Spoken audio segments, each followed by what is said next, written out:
Hi, and welcome to another of my Classic Licks videos. In this series of lessons, we're going to take a look at some of the licks and ideas from the playing of Pat Hare.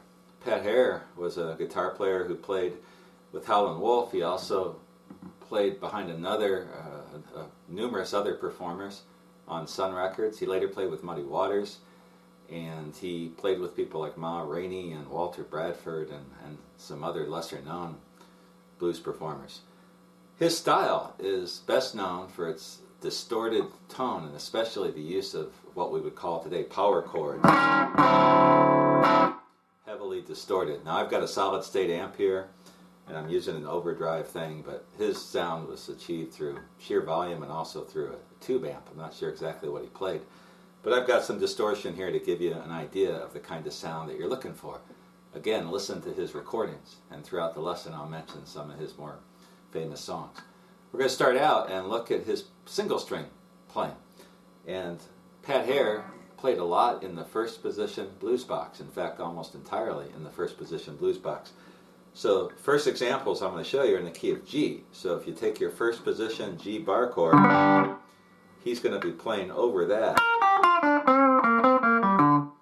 in that kind of area between the 3rd and the 6th frets of the 1st and 2nd string, and then between the 3rd and the 5th fret of the 3rd, 4th, and 5th strings. So let's start out with a lick from one of his solo tunes. This was called I'm Gonna Murder My Baby, which was kind of prophetic because eventually he did murder his baby and wind up in prison. I'm not sure if he spent the rest of his life in prison, but he spent a good period of time in there. But anywho, let's go to this first lick. And he would do a lot of stuff in the first blues box where he would go from the 6th to the 3rd on the 1st and the 6th to the 3rd on the 2nd string. So this lick that I have transcribed for you on the tab goes like this.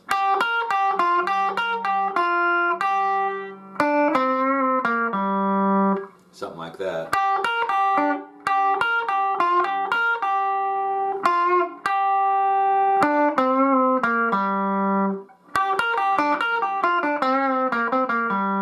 So the exact transcription you can get from the tab, but a lot of times he'd do these licks where he'd go 6, 3,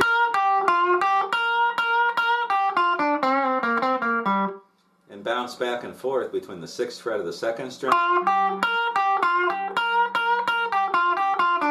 and the 6th fret of the 1st string, with the 3rd fret of the 1st string as sort of his anchor, where he keeps that first finger.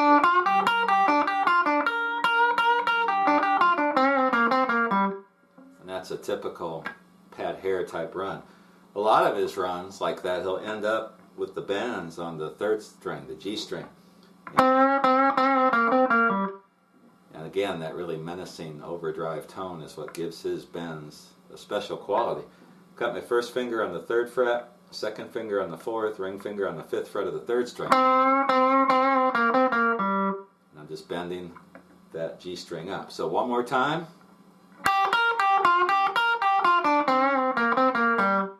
Something like that. The exact lick is mapped out on the tab, but playing in that area is something that you hear Pat Hare do quite a bit.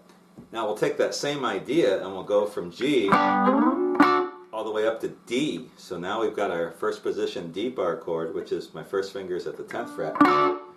And this next lick example is from a tune called Cotton Crop Blues. And he does something like this. It's very similar.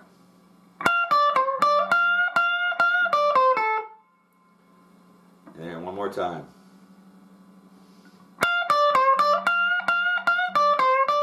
Whoops. And so we're playing again, going in D from the 13th to the 10th fret. A lot of times he'll stick on that high note, the 13th fret of the 1st string. And this time he just does this,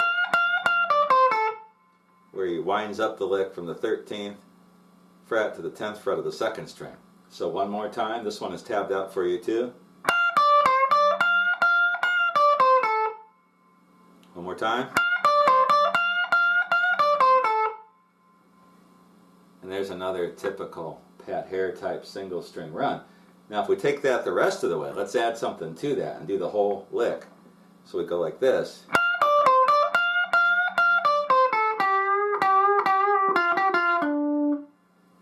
So there's more of a typical complete phrase that he would play using that the lick on the first and second strings. One more time.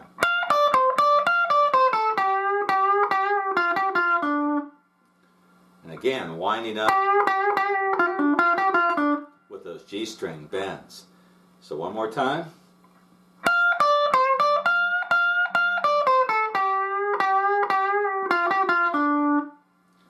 And that is a typical Pat Hare lick starting on the first and second strings in the first position blues box. Now another example, number 3, is a shorter lick that I've heard him use in a couple different songs. So let's move to the key of B flat now. And I've got my first finger now for the bar chord F shape at the 6th fret. And there's a lick that goes like this. One more time. And he'll use this in his solos also as a fill. And you can change the emphasis on any of the notes and make it sound a little different. So I'm going from the 6th fret of the first string to the 8th fret of the second string, 6th fret of the 3rd string, so 1st string, 2nd string, 3rd string, and then winding up on the B flat, which is the 8th fret of the 4th string. So that's a little Pat Hare lick.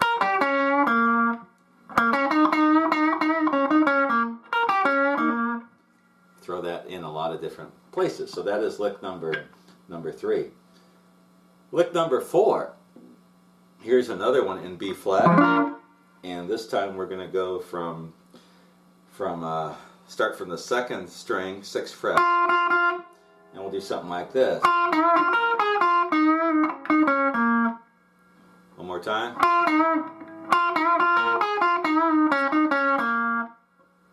And there's another typical Pat Hare lick, throwing in this little bend right here that you hear him use a lot. That bend, I've got my first finger on the 6th fret of the 2nd string,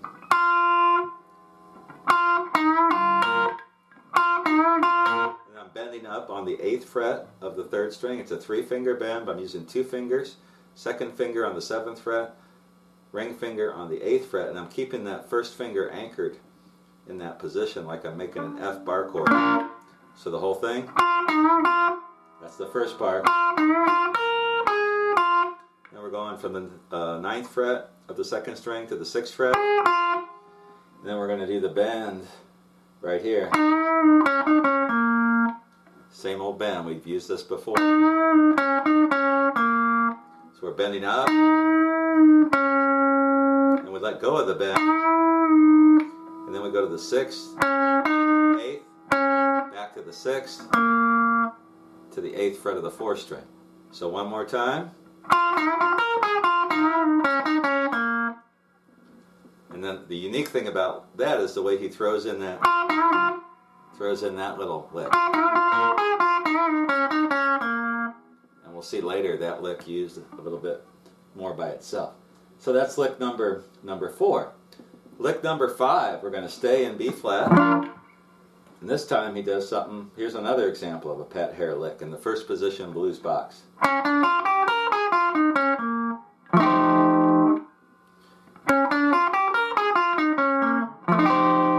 With the 5 chord thrown in, an F.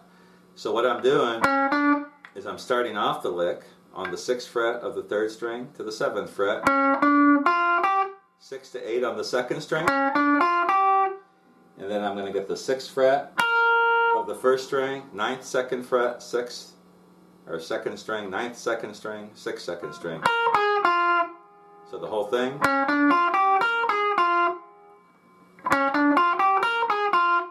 And then we've got the bend again, except this time we're not bending.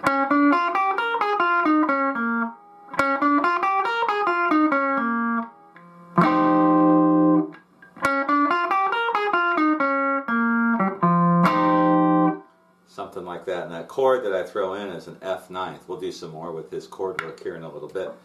So this is a phrase that he'll use like as a turnaround or at the end of a solo or at the end of a vocal verse.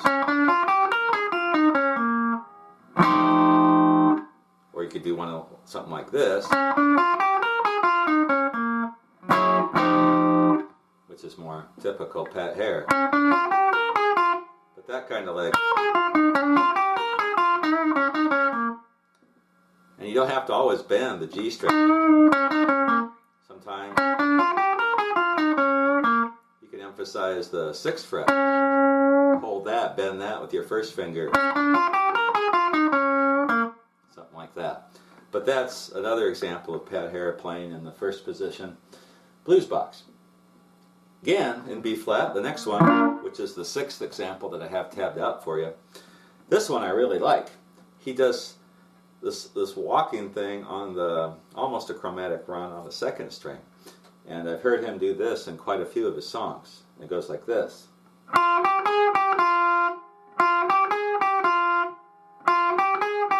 So it's 6, 8, 9, 8, 6 on the 2nd string. And then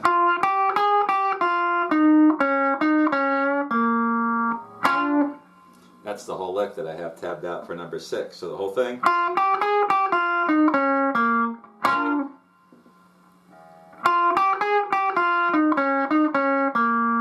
So let me see.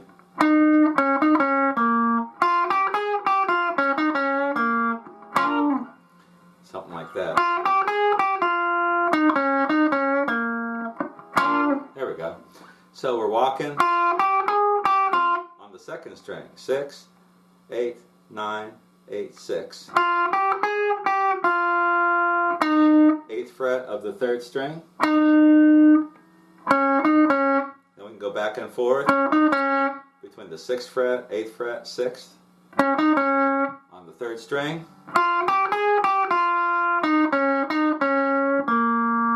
Then we wind up on the 8th fret of the 4th string. And we're going to throw in this little lick here, double stop. My first finger is anchored on the 2nd and 3rd strings at the 6th fret. And then I'm going to hammer on my 2nd finger to the 7th fret of the 3rd string and pick both the 2nd and 3rd strings. Or we could do, you could slide into it with 2 fingers like that. We'll talk about that lick later. So one more time, lick number 6.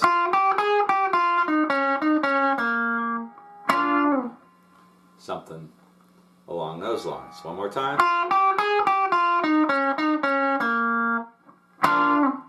You could just play it. Sounds better when you hammer onto it. So that is lick number 6, another example of Pat Hare's playing. A lot of times he works those double stops in with his single string runs. And I'll show you some more examples of that here in a little bit. Another lick, a couple more here in the first position, then we'll move on to something else. He does this little lick as he gets ready to go into the 5, over the 5. Let's take a progression in the key of G. And there it is right there. And that lick you can use in a solo or as part of a fill or a turnaround, but the basic, like the base of the lick, is from the 3rd fret to the 4th fret on the 3rd string, then the 1st string, 3rd fret, then it goes to the 6th fret of the 2nd string,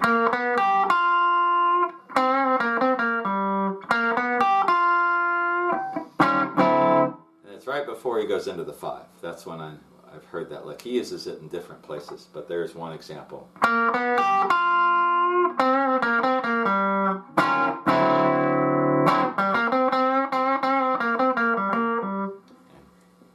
Context, but something like that. So there's another simple little Pat Hare lick. Another one, this is a little different. This is one where he gets out of that first position blues box a little bit. Actually, we'll come back to this one a little bit later.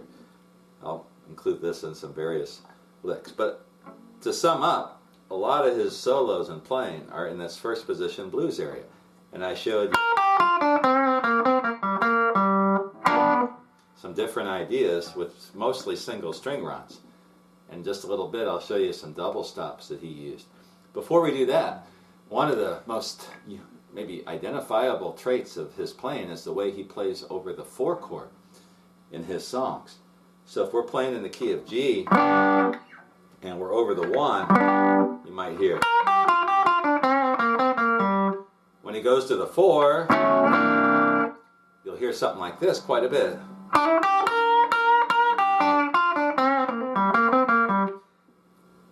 And what he's doing a lot of times is, if you're playing in G, the 4 is going to be a D. I'm sorry, if you're playing in G, it's going to be a C. This is a C, second position bar chord, and then you can make a C double stop right on top of that with your first finger on the 3rd fret of the 1st string, second finger on the 5th fret of the 2nd string. Like that, and you'll see he uses that some too. But these licks that I'm doing like this are really being played over that 4 chord and not over that 4 chord shape. And so the basic gist of that is starting from the 3rd fret of the 2nd string to the 5th fret, to the 3rd fret, to the 6th fret of the 1st string. So there's a little kind of a bass lick to get you started with that idea. So you're playing over really that double stop, throwing in that note as well, which is really over the C major chord. And again, he can change how many times he picks each note, the bends, the emphasis that he does. So lick number 8 or number 9 is just an example of that. It goes like this. Something like that.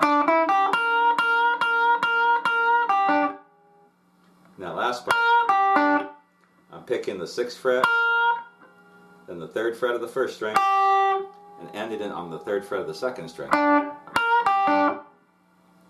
Now the next lick, number 10, here's another just kind of a basic structure of a lick that he uses quite a bit. He'll do that same idea, but this time he'll throw in the 5th fret of the 1st string. So something like this. So this idea here. So when you get to the 1st string, it's 3rd, 5th, 6th. So you can do something like this.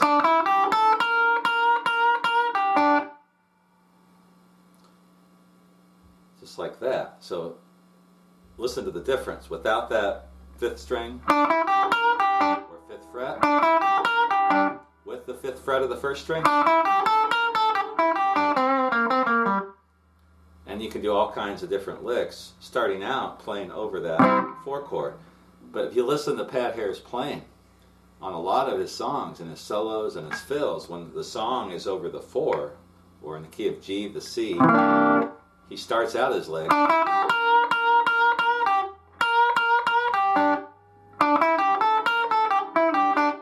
over that position and then might end up back over the 1st position bar chord, the blues box in G.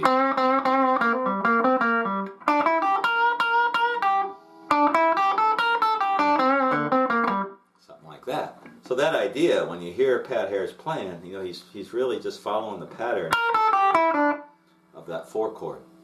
And that's something that I, listening to him, I figured out. Here's another example, one more. This is the 11th one that I have tabbed out. This is also in the key of G. And he does something very similar.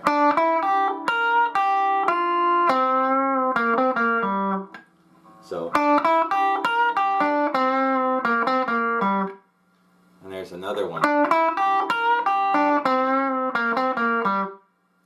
So we're doing the same lick, 3rd fret, 5th fret of the 2nd string, 3 and 6 on the 1st string, back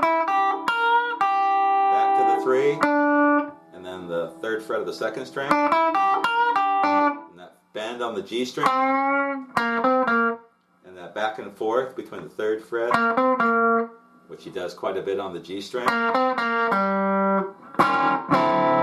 get into the chords in just a little bit. So that really concludes the ideas behind Pat Hare's playing in the 1st position blues box. You really don't hear him go much beyond that. And a lot of blues guys, you'll hear him come up to the 2nd position blues box, but he doesn't do that very often.